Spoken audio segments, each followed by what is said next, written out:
Hello everybody, MegaZardX here, back at it again to give you another very exciting episode on Zard's Thoughts. And we got to talk about the throat dope over here. I'm talking to my boy over here, Kirby, because I knew coming off the heels of, like, what, earlier in that presentation, they already confirmed that Kirby and the Forgotten Land was getting some extra stuff with its Nintendo Switch 2 edition thing with, like, Star-Crossed World or whatever. So that's, like, little mini DLC that we were getting up in it. So that's all I was expecting from the Puffmaster up in this thing, no.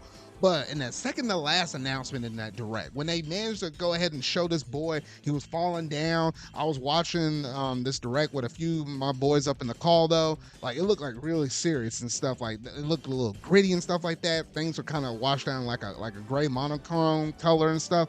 It looked so serious to the point we were almost thinking it was Smash Bros. Related. I was like, nah, this can't be Smash, right? Right?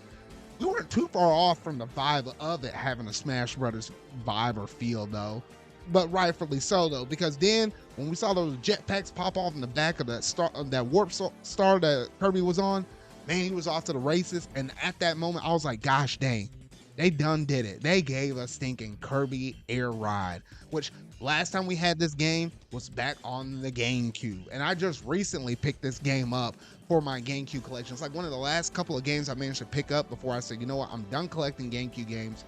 The rest of it, maybe we'll get GameCube Online brought over at some point though, and they finally did deliver on that, so I'm glad on that part, Nintendo. And I was like, man, but this is just a full-on sequel though, and I was like, gosh dang, who in the world is making this game? Director popped up, Masahiro Sakurai.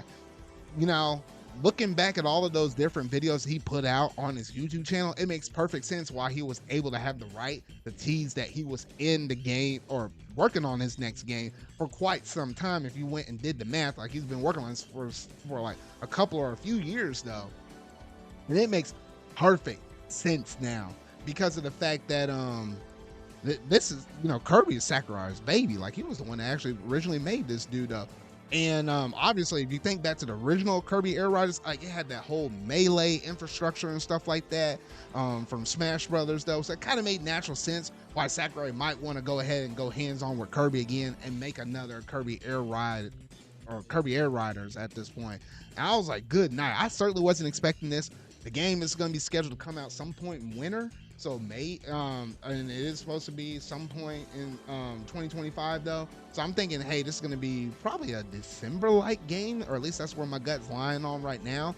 We didn't get too much in terms of gameplay. This was mostly CGI, and most it was basically just like a teaser or whatever though. But I certainly wasn't expecting Nintendo to, like, pull their punches back like this and at least let them fly in terms of just giving us a brand new Kirby game, considering how we just had something with Kirby and the Forgotten Land though. So that is really cool just to think that, hey, this is coming.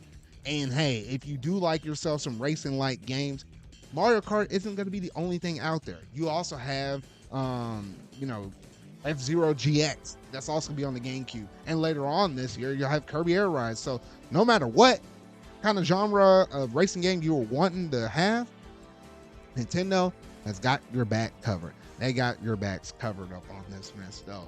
I don't know. I'm definitely going to pick this sucker up at launch. I don't know what they'll probably price this game as, because now that we've seen all the weird stuff with pricing with, you know, the new Mario Kart World and stuff like that, and then we know Donkey Kong's going to be priced at 70. I think the golden standard moving from this point forward is to have most AAA games to be the standard 70, unless they're a AA game where they can take advantage of the 60-50. I doubt we're really going to see much of anything with the $40 price tier at this point though, considering how they're trying to do this thing with 80. And I think the $80 tiers are going to be for, like, the super high things, like your big marquee Mario Kart, obviously 3D Marios, 3D Zelda and stuff like that, maybe Animal Crossing, whatever. I don't think those are going to be few and far between, but I think you're going to have a consistent 70, and I'm thinking that's what Kirby Air Riders is going to wind up being. It's probably just going to be a solid $70 though. But I imagine it's going to have a ton of content, given the fact that it is going to be directed by Sakurai, because Sakurai does really well with the Smash Brothers series. He did really well with Kid Icarus Uprising. I'm glad the man's able to do something different outside of just Smash Bros., just to kind of change up the vibe a little bit before we know next game means probably is going to work on the next Smash Brothers for the Nintendo Switch 2 though. But y'all gotta let me know down in the comment section down below what all do you think about this short little tease for Kirby Air Riders that should be coming out in the second half of 2025 for the Nintendo Switch 2. Y'all just gotta let me know in the comment section down below. But that's gonna basically do it in terms of this one quick episode on Zard Stock. So if you really like this, make sure you're gonna hit that like button, go ahead and hit that subscribe button and that bell to stay up to date. On all things video game related I feel like talking about and discussing, y'all. So remember, y'all, until our video I make next, see y'all.